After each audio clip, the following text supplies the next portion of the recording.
Sur Europe 1, bonjour Nicolas Bétou. Bonjour Dimitri. Votre journal L'Opinion met à la une ce matin Valérie Pécresse et son pari d'une nouvelle France. Eh bien, c'était le thème de son meeting hier au Zénith de Paris. Oui, et c'est sûr que quiconque aura regardé à la suite le meeting de Jean-Luc Mélenchon à Montpellier, puis celui de Valérie Pécresse à Paris, bon, c'est mon cas, aucun doute n'est possible, la candidate Les Républicains n'est décidément pas une oratrice. Et si Mélenchon excelle dans l'art de mener une salle, de la faire vibrer, de la cajoler, de dialoguer avec elle pour la faire rire ou la faire siffler, Valérie Pécresse, elle, est plutôt à la peine.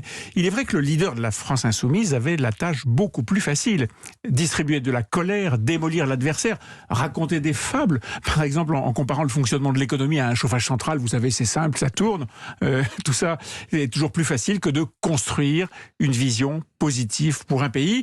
C'est ce que Valérie Pécresse a voulu faire avec son concept de Nouvelle France. Alors selon vous, au-delà de son problème oratoire, est-ce qu'elle a réussi ? Elle jouait gros dans ce premier meeting de campagne. À ce stade de la course vers l'Élysée, elle devait en effet relancer une dynamique qui s'essoufflait. Elle devait ressouder les barons de la droite autour d'elle, colmater les fuites vers Emmanuel Macron et arrêter le glissement des voix vers Éric Zemmour qui grignote sa position, sondage après sondage. En un seul discours, c'était impossible de cocher toutes ces cases. Bon, elle a bien pris soin de citer les grands anciens de sa famille politique et même 2 fois Nicolas Sarkozy avec un hommage appuyé à son audace, sa force, sa vision.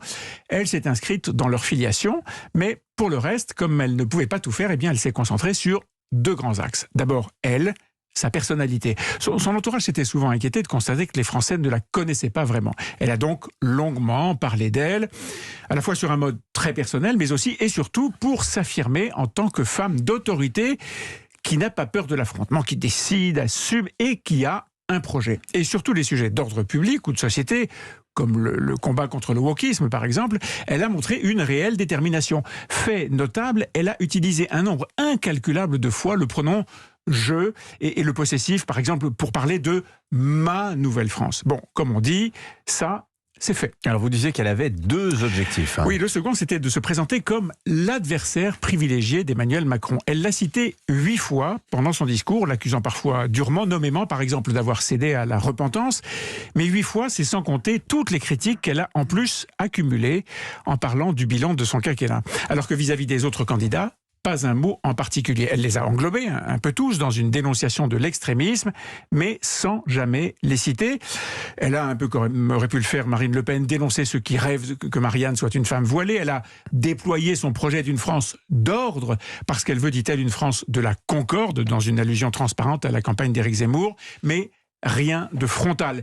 Il lui fallait simplement montrer qu'elle pouvait jouer à égalité avec tout cela, sur le régalien, sur le maintien de l'ordre, l'immigration, et qu'elle serait une présidente solide. Rien de frontal donc, parce que l'essentiel était ailleurs, cibler Emmanuel Macron et son bilan, se réinstaller dans la position qu'elle a occupée un moment après sa victoire à la primaire de la droite, la position de la meilleure candidate pour battre le président sortant. Reconstruire cette certitude qu'en la choisissant elle, les électeurs auront dans 2 mois entre leurs mains un vote utile. Voilà ce que Valérie Pécresse a voulu reconstruire hier. Eh bien, réponse dans les sondages des 15 prochains jours. La carte de la présidence sérieuse après la présidence flamboyante d'Emmanuel Macron. C'est en résumé un petit peu le fond de sa stratégie. Merci beaucoup Nicolas Bétou. Tiens, justement, là,